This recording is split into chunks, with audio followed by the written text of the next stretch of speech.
The wind carried secrets. It whispered through the pines, a language ancient and mournful.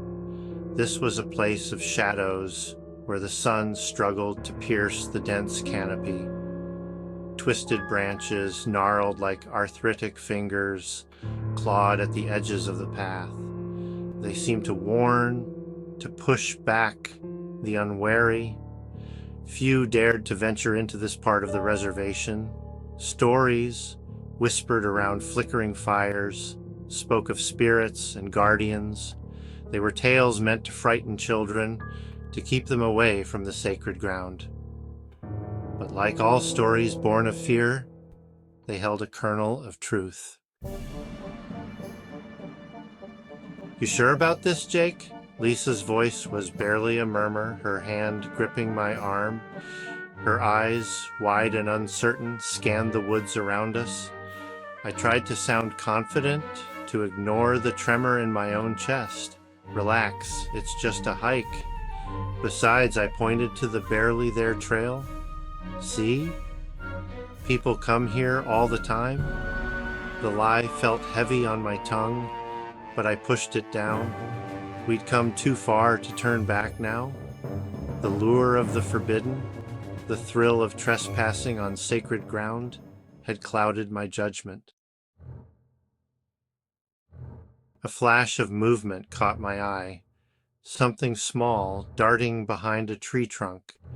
I stopped, squinting into the shadows. Did you see that?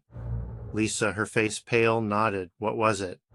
Before I could answer, another movement. This time I saw it clearly. A tiny figure, no bigger than my hand, stood perched on a fallen log. It was humanoid in shape, but its skin was the color of bark, its eyes like gleaming black beads. It wore a miniature loincloth woven from leaves and carried a tiny bow and arrow. The arrowhead gleaming wickedly in the dappled sunlight. My breath caught in my throat. It was real. The stories, the legends, they were all true.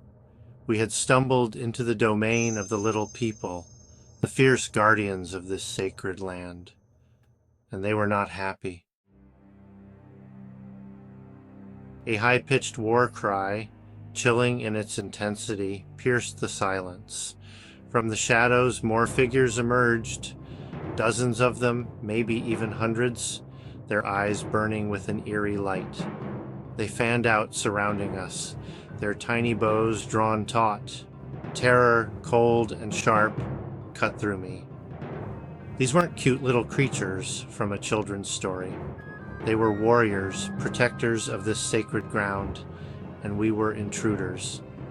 Their arrows rained down upon us, a flurry of miniature missiles that thudded against the trees around us. Run, I yelled, grabbing Lisa's hand. We sprinted through the undergrowth, dodging between trees, the sound of our pursuers echoing behind us. Branches whipped at our faces, thorns toward our clothes, but we didn't dare slow down. The little people were relentless, their tiny legs carrying them swiftly through the undergrowth. We burst out of the trees and into a small clearing.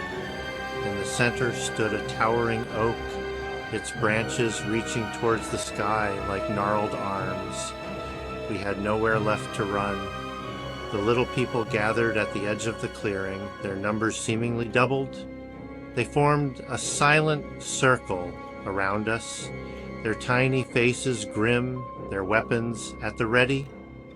The leader, taller than the others by a head, stepped forward. He raised his hand, and the others fell silent. He spoke in a language I didn't understand, but his tone was clear. It was a condemnation, a judgment. Then he did something that chilled me to the bone. He pointed his tiny spear at the oak tree. The air crackled with energy. The massive oak, hundreds of years old, groaned and swayed. With a deafening crack, it split down the middle, collapsing inward upon itself. The little people hadn't touched it, but their power over the natural world was undeniable. Lisa was sobbing, her face buried in my chest. I held her close, my own heart pounding against my ribs. We were at their mercy. I closed my eyes, waiting for the final blow, but it didn't come. When I opened my eyes, the leader was staring at us, his expression unreadable. He spoke again, his voice like the rustling of leaves. This time I understood. He was offering us a choice: leave this sacred ground and never return, or face the consequences. The choice was clear. We were intruders, trespassers on land that was not ours to claim. We had been foolish, disrespectful, and we had narrowly escaped paying the ultimate price.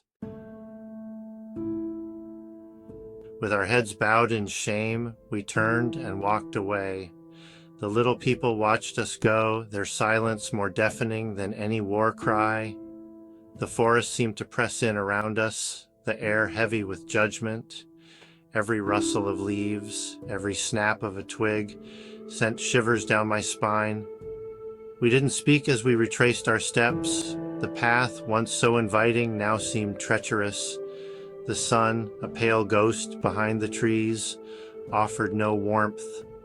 The weight of our transgression pressed down on us, heavy and suffocating. The journey back seemed to take an eternity.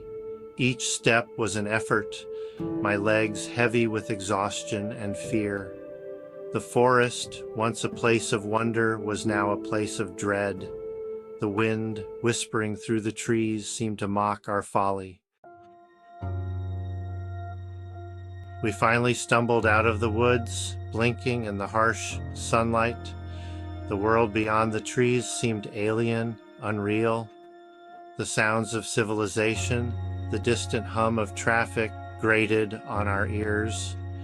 We had been changed by our experience, marked by our encounter with the guardians of the sacred ground. The physical scars would fade, the scratches and bruises healing with time, but the memory of that day, the terror and the awe would remain. We had looked into the eyes of something ancient and powerful, something that existed beyond the realm of our understanding, and we had been judged.